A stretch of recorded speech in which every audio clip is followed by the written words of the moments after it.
પહોંચી ગયા મનીષાના ઘરે અને અહીંથી અમે આવ્યા છીએ. અહીં શેરી છે આખી અને અંદર બધા જ બેઠા છે.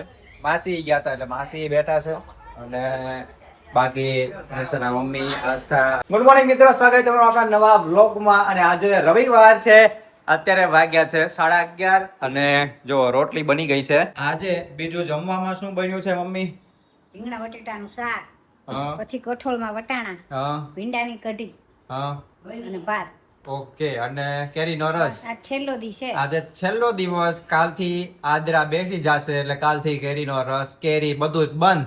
આમ તો હાનથી જ બેસી જાય, પણ આપણે તો હાંજે કોઈ દી ખાતા જ નથી એટલે અત્યારે છેલ્લી આજે હાનથી બેસી આ સીઝનની અમારી આજની છેલ્લી કેરીનો રસ. વાત પૂરી. પછી હવે સીધું આવતા ઉનાળે. અને વરસાદ તો એક દિવસ આવ્યો પછી આવ્યો જ નહીં. અને અત્યારે જો તડકો એકદમ આમ ફૂલ જોરમાં તડકો પડે છે. એકદમ બધું તપી ગયું છે. મનીષાની નાની બેન, એના મમ્મી, એ બધા જે હરિદ્વાર ગયા હતા એ આવતીકાલે આવી જશે. 2 દિવસથી કંઈક ટ્રેનમાં બેઠા છે. આવતીકાલે પહોંચી જવાના છે. કેટલા વાગે પહોંચવાના છે?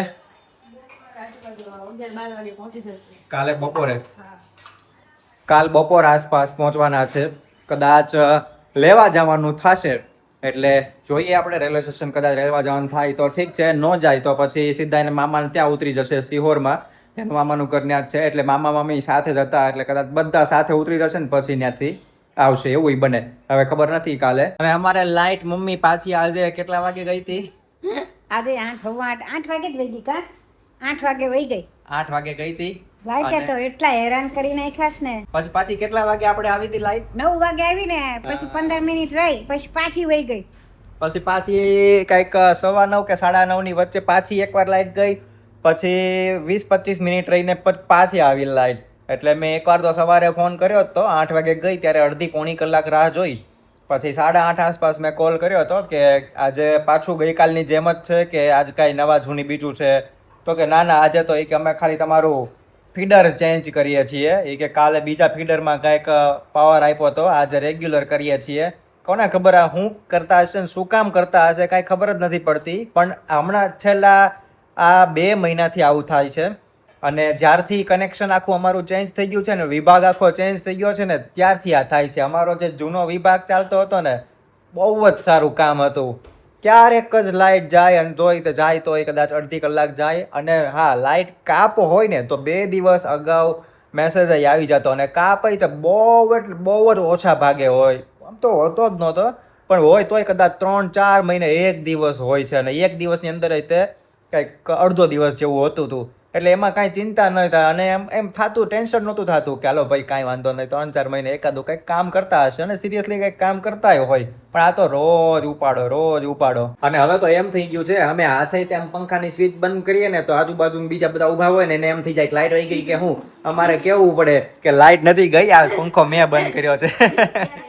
આ સવારે જ તે મેં પંખો બંધ કર્યો ને મમ્મી કે લાઇટ વહી ગઈ કે હું. મેં કીધું ના મેં બંધ કર્યો છે પંખો. એટલે હવે એવું થઈ ગયું છે કે અમારે બધાને ચોખવટ કરવી પડે કે ભાઈ લાઇટ ગઈ છે કે કોઈએ પંખો બંધ કર્યો. કેમ કે જેવું આમ પંખો ફૂલ ઢીમો પડે ને આવી આમ, એટલે એમ જ થાય કે એ ગઈ, આમ તબકારા વધી જાય એવું થાય છે હવે. અને આસ્થાનો મેસેજ આવી ગયો કે એ ભાવનગર પહોંચી ગયા ને અહીંયા ઘરે આવી ગયા એમના. એટલે હું તો હજી એમ વાત કરતો હતો કે સિહોર પહોંચશે આવતીકાલે ને પછી ઘરે આવશે, પણ આસ્થાને કાંઈ ખબર જ નહીં હોય. એટલે પહોંચી ગયા છે અને અત્યારે વાગ્યા છે 5, 5:15 જેવું થયું છે. હમણાં મનીષાને મેસેજ આવ્યો એટલે હવે મમ્મી એમ કહે છે કે ત્યાં આટો મારી આવો, એની ગાડી પાછી આપી આવો. એટલે એની ગાડી આપતા આવીએ અને આ બીજી નવી ગાડી છે એ લેતા જઈએ, હારવારી બતાવી દઈએ. હમણાં તો જોઈ જ નહીં હોય, એ ખાલી હરિદ્વાર ગયા એમાં તો બધું વેચાઈ ગયું, નવું આવી ગયું. પણ હરખું જ થાય છે. 1,70,000 ની ઓલી ગાડી લીધી હતી, એની બદલે ₹1,00,000 ની ગાડી લઈને 70,000 નું પેટ્રોલ બાળ્યું હોય તો હરખું જ થાય. એની આમાં તો અમુકની ખોટ ગઈ છે કે 1,70,000 ની ઓલી ગાડી લીધી હતી, 19માં વેચી, ઉપરથી પાછા હપ્તા ભર્યા, હપ્તાના વ્યાજ ચડી ગયા હતા, એટલે ટોટલ 2 લાખમાં એ ગાડી પડી. અને વાપરી ખાલી 18,000 કિલોમીટર નહીં, 16,000 કિલોમીટર અત્યારે 16,800 કિલોમીટર જેવું વાપર્યું હતું. એટલે એની ગણતરી મેં કરી હતી ને તો એક્ટિવામાં આપણે ₹1,00,000 ની ગાડી લઈને બીજું 30 કે 35 વધીને 40,000 નું પેટ્રોલ બાળીએ ને એટલું થતું હતું. તો 1,40,000 ની એક્ટિવા એ પડે. જો અત્યાર સુધી એ વખતે એક્ટિવા લીધી હોત તો એમ ફાયદામાં હો તમે. પણ હવે નુકસાન થઈ ગયું. ચલો હવે જઈએ. મમ્મી જઈ આવી અમે મનીષાના ઘરે. આજે કદાચ જે અત્યારે નવા લોકો જોતા હશે એ બધા તો પહેલી વાર જોશે, એટલે હું તમને બધાને બતાવું કે મનીષાનું ઘર ક્યાં આવ્યું. અહીંયાથી બહુ દૂર નથી, 1.5 કે વધીને 2 કિલોમીટર જેટલું જ છે. ચાલો જો મનીષા અલગ ગાડીમાં છે, એ આસ્થાવાળી ગાડીમાં અને હું ઓલી નવી ગાડીમાં.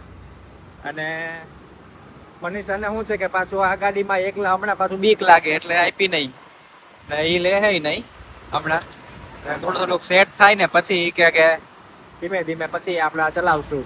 આમ તો કઈ વાંધો નથી આવતો, હવે તો સેટ થઈ ગયું એવું લાગે. પહેલા દિવસે જ એવું લાગ્યું. વરસાદ હતો અને ચીકણો રોડ થઈ ગયો હતો અને પાછો આપણી પાસે હાથમાં પહેલી વાર આવી હતી આ એક્ટિવા. હવે નો વાંધો આવે. પહોંચી ગયા મનીષાના ઘરે અને અહીંથી અમે આવ્યા છીએ. અહીં શેરી છે આખી અને અંદર બધા જ બેઠા છે. માસી ગયા હતા એટલે માસી બેઠા છે અને બાકી મનીષાના મમ્મી, આસ્થા, અરે કેવલ તો નતો ગયો પણ કેવલ બધાને લેવા વયો ગયો તો સિહોર, તો ત્યાં પહોંચી ગયા હતા. આ આસ્થા એટલે મનીષા નાની બેન અને મમ્મી, આ માસી અને આ કેવલ. કેવું કર્યું તમારે હરિદ્વાર? મજા આવી હો. મજા આવી? હા, મજા આવી. હે? મને મજા આવી. થોડીક ગરમી હતી ને આપણે આ વખતે. ગરમી બહુ હતી, તડકો સારા થઈ ગયા. તોય મજા એમ આવી. થઈ ગયું, તબિયત બગડી ગઈ. તો અમે જાણા પછી મજા આવી ગઈ. જાણા મટાડ્યા. કોઈ કાલ સાંજે કાઢીને દાદા એમાં સ્ટેશન આવવાનું હતું. પેલા પાછળ ચડી પડે તે. રાતે 11 વાગે સ્ટેશન આવી. બધાને ઝાડા થઈ ગયા હતા એકો એક. બધા બધાને થઈ ગયા છે. એટલી બધી ગરમી લાગી ગઈ. તો આને નહીં. એમાં એવો તો અમને નહીં. ચોથા માળે એમને કાળે નહીં મળે થઈ ગયા હતા. ધાબુ તપે પંખાની વાવા. એટલે દિવસે તમે ન હોય પણ રાતે હું પણ આમ તો ત્યાં બધા બહુ એમ કે છે ને કે ઠંડી છે ઠંડી. હવે આ તો જે છે એટલે એ ખાલી મને લાગે જાન્યુઆરી ફેબ્રુઆરી માં જ તે. રોદમ તો આ ફોન ઘા થઈ જાય. અને નકરી ઠંડમાં ગરમી પડે. રોદમ તો એલા એસી અમે રૂમ નહોતા રાખ્યા. છે. નો આખો લેતો દી ને, બાર નો રાતે હું પછી તો અમે તો ગરમીમાં ભરાઈ ગયા પાણી પી પી થઈ. હા. સારું કાંઈ બાકી મજા આવી ને? હા એમ મજા આવી. યાર તો મજા આવી. કેવલ માટે આ માસીએ ટી-શર્ટ લીધું છે. બહુ સરસ મજાનું જાડું એવું છે. જો અને મનીષા એમ કહે છે કે હવે મને ઈ કે ગમ્યું એમ, પણ એની મમ્મીએ નથી ફોન કર્યા હતા પણ બહુ મસ્ત હતું. ત્યારે ના પાડતી હતી ફોન. આપણે એક્સચેન્જ કરી હા. ના પાડતી હતી શું ના કે? પાડતી આપણે હતી, એક deal કરી, હાલ. એમ દેતી જ નહીં. તો એમ મેં મારે કીધું લેવું તું એને ન પૂછ લઈ લે. તો મને એમ કે ના, એને નો લીધું આને તો એટલું છે. પછી બધા જો એને લેવું. ઉભા રહ્યો, આપણે અહીંયા ડીલ કરીએ બરોબર. આ ટી-શર્ટ ને આ ફોન તારો અને ઓલી ગાડી મારી. કીધું કેવું થાય યાર? પોટ ખાઈ લીધી છે. તો અમે નીકળીએ છીએ હવે અને હરિદ્વારની પ્રસાદી લઈ લીધી છે. આ બાજુમાં રહે છે મનીષા ને અહીંયા બાજુમાં જ તે આ મનીષાનું ઘર, એની બાજુમાં એમનું ઘર છે. એ છે મેહુલભાઈ એટલે કે દીકરા. મનીષાના હા મોટા પપ્પા, દાદાના દીકરા, પછી ભાભી અને આ શું કોણ છે? ભૂલાઈ ગયું મને કેમ કે ટ્વિન્સ છે. આ હસ્તી છે અને આ ને આ તે કોપી તમે સમજી લ્યો. એક હીર છે, હીર હસ્તી બે. એટલે મારે પૂછવું પડે અને મમ્મી પપ્પા તરત ઓળખી જાય, એક આસ્થા ઓળખી જાય. હા, એને રોજનું થઈ ગયું હોય ને એ બાજુમાં એટલે એ ઓળખી જાય તરત જ. ચાલો હવે અમે નીકળીએ ઘરે જવા માટે. વચ્ચે પાછી પસ્તી દેતા જવાની છે ભંગારમાં. ગાડી હા ગાડી તો દઈ જ દીધી છે, હવે પસ્તી દેવાની છે. ઘરે પહોંચ્યા ત્યાં ખબર પડી કે મમ્મીને શરદી થઈ ગઈ છે અને ખૂબ છીંક આવે છે. ઘડીકમાં શરદી થઈ ગઈ છે એટલે હવે આ દવા લઈ લેજો. અને પસ્તી ખાલી 5 કિલોની હતી, 80 રૂપિયા આવ્યા ખાલી, બહુ કાંઈ જાજી નહોતી. અને આજે રસોઈમાં જોરદાર આઈટમ બની ગઈ છે. પહેલા તો હું કરવું એવું નક્કી કરતા હતા. પાવભાજી કરીએ, પછી બીજું શું નક્કી કર્યું હતું મનીષા? રગડો એટલે પૂરી, રગડો ઓલો રગડા પૂરી ને એ બધું. બેમાં કેવું થયું, બે એટલા માટે કેન્સલ થયું કે ભાજી તો છે ને બહુ જ અમે હમણાંથી કરી હતી. આ છેલ્લા 2 અઠવાડિયાની અંદર કદાચ 3-4 વાર ભાજી કરી નાખી છે એટલે એ કેન્સલ થઈ ગયું. પછી રગડો પૂરી એટલા માટે કેન્સલ કર્યું કે પૂરી થોડીક મોંઘી પડી જાય એટલે એના કરતાં તો ડાયરેક્ટ ખાઈ આવી સસ્તી પડે એટલે એ કેન્સલ એટલા માટે કરી દીધું. અને અત્યારે સરસ મજાની આઈટમ એના બદલામાં બનાવી છે, એ છે દાળ પૂરી.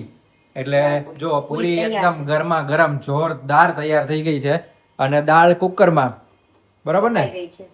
થઈ ગયું છે દાળ આખી? નહીં, બફાઈ ગઈ છે, વઘારવાની બાકી છે. વઘારવાની બાકી છે. વાહ ભાઈ પૂરી વાહ, તૈયાર છે ગરમા ગરમ. પૂરી તૈયાર થઈ ગઈ છે. દાળ આમાં છે અને જો દાળનું ઓલું પેકેટ અહીંયા પાછળ, એટલે દાળ આમાં બફાઈ ગઈ છે. અને મનીષાએ હવે પૂરી વણીને હવે શું કરે છે? સલાડ તૈયાર કરે છે. મનીષાના મમ્મી ને એ બધા કે અમે કે ગરમી એટલી લાગી ને કે બધાને ઝાડા થઈ ગયા હતા. એટલું બધું એ કે ગરમી લાગી ગઈ. આમ તો બધા એમ કે હરિદ્વારમાં ઠંડી હોય. હવે આપણને હવે ખબર પડી ગઈ કે એ ખાલી આપણે અહીંયા શિયાળો હોય ને ત્યારે જ તે ન્યાય શિયાળો હોય એટલે એ પ્રમાણે દેશે. બાકી બધું જે કે ને કે 12 માસ ઠંડક આ જઈને આવ્યા હજી લાઈવ એક્ઝામ્પલ છે અમારી પાસે. તો એ બધા અગાસીએ હુવા જતા હતા એવું કીધું એને કે એટલી બધી ગરમી હતી ને કે અમે જ્યાં કે રોકાણા હતા ને આ કથા માટે ઓલા માટે ગયા હતા તો એના સાથે ઈ ત્યાં રોકાણા હતા જે કાંઈ ઓલો આશ્રમ હતું એમાં તો ન્યાય અગાસીએ હુવા જતા હતા એટલી ગરમી હતી. એટલે નહીતર તો ન્યા બધા એમ કે ઠંડક બહુ જ હોય પણ નહોતી. અને હમણાં મારા મામા ને ઈ જઈ આવ્યા, મારા મામા ને માસી ને ઈ બધાય. તો મામા શું કહેતા હતા? મામા એમ જ કહેતા હતા કે હરિદ્વારમાં તો બહુ જ ગરમી લાગે ઈ કે એસી વિના તો ત્યાં રહેવાય નહીં. પણ ત્યાંથી આગળ જઈએ ને નૈનીતાલ, મસૂરી, પછી આમ બધે દેવપ્રયાગ ને ન્યા બધે ઠંડી હોય ઈ કે ઉપર જેમ ઉપર પહાડ ઉપર જાય ને એમ ઠંડી હોય. બાકી હરિદ્વાર તો ગરમ જ છે. પણ આમ તો ઠંડક હોય છે ને કે ન્યા નહીં જ તે આપણી જેવું હોતી જ નથી, આપણી જેમ જ ગરમી હોય છે ત્યાં. જોઈ લો ત્યારે એકદમ ચકાચક પૂરી, દાળ અને સલાડ, છાસ અને આજે ઓલા ભરેલા મરચા એક નથી, નહીતર આજે ઈ હોત ને તો આની આરાઈ તો મજા આવી જાય. અમથા બસ બોલો આ ઈ તળેલા ભરેલા ઈ બધા હાલે ચાલી જાય, મોજ પડી જાય. નેક્સ્ટ ટાઈમ આવું કાંઈ. હે હવે એવું કરશું એમ.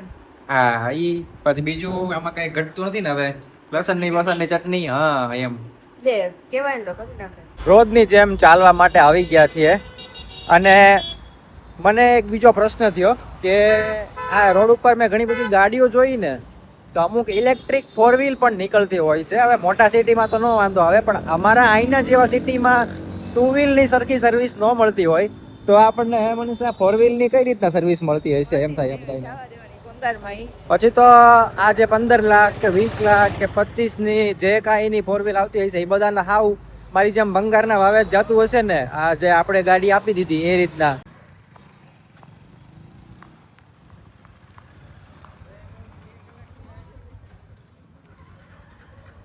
અમે હાલીને આવતા હતા ને તો ઓલી બાજુથી બીજા કૂતરાને સામું પસતા હતા ત્યાંથી મેં જોયું ને મેં કીધું લક્કી આમ કીધું એટલે લક્કી ને આ એની મમ્મી છે. જો એની મમ્મીને મળાવું તમને. આ લક્કીની મમ્મી છે, આ લક્કી છે બેન. પછી લક્કીના એક ભાઈ આમ રખડતું હશે ક્યાંક ઈ હતું હારે પણ એ વયો ગયો બાદ પાછું. એટલે આ બધા મારી હારો હાર પછી દોડીને સીધા ઘર પાસે આવી ગયા.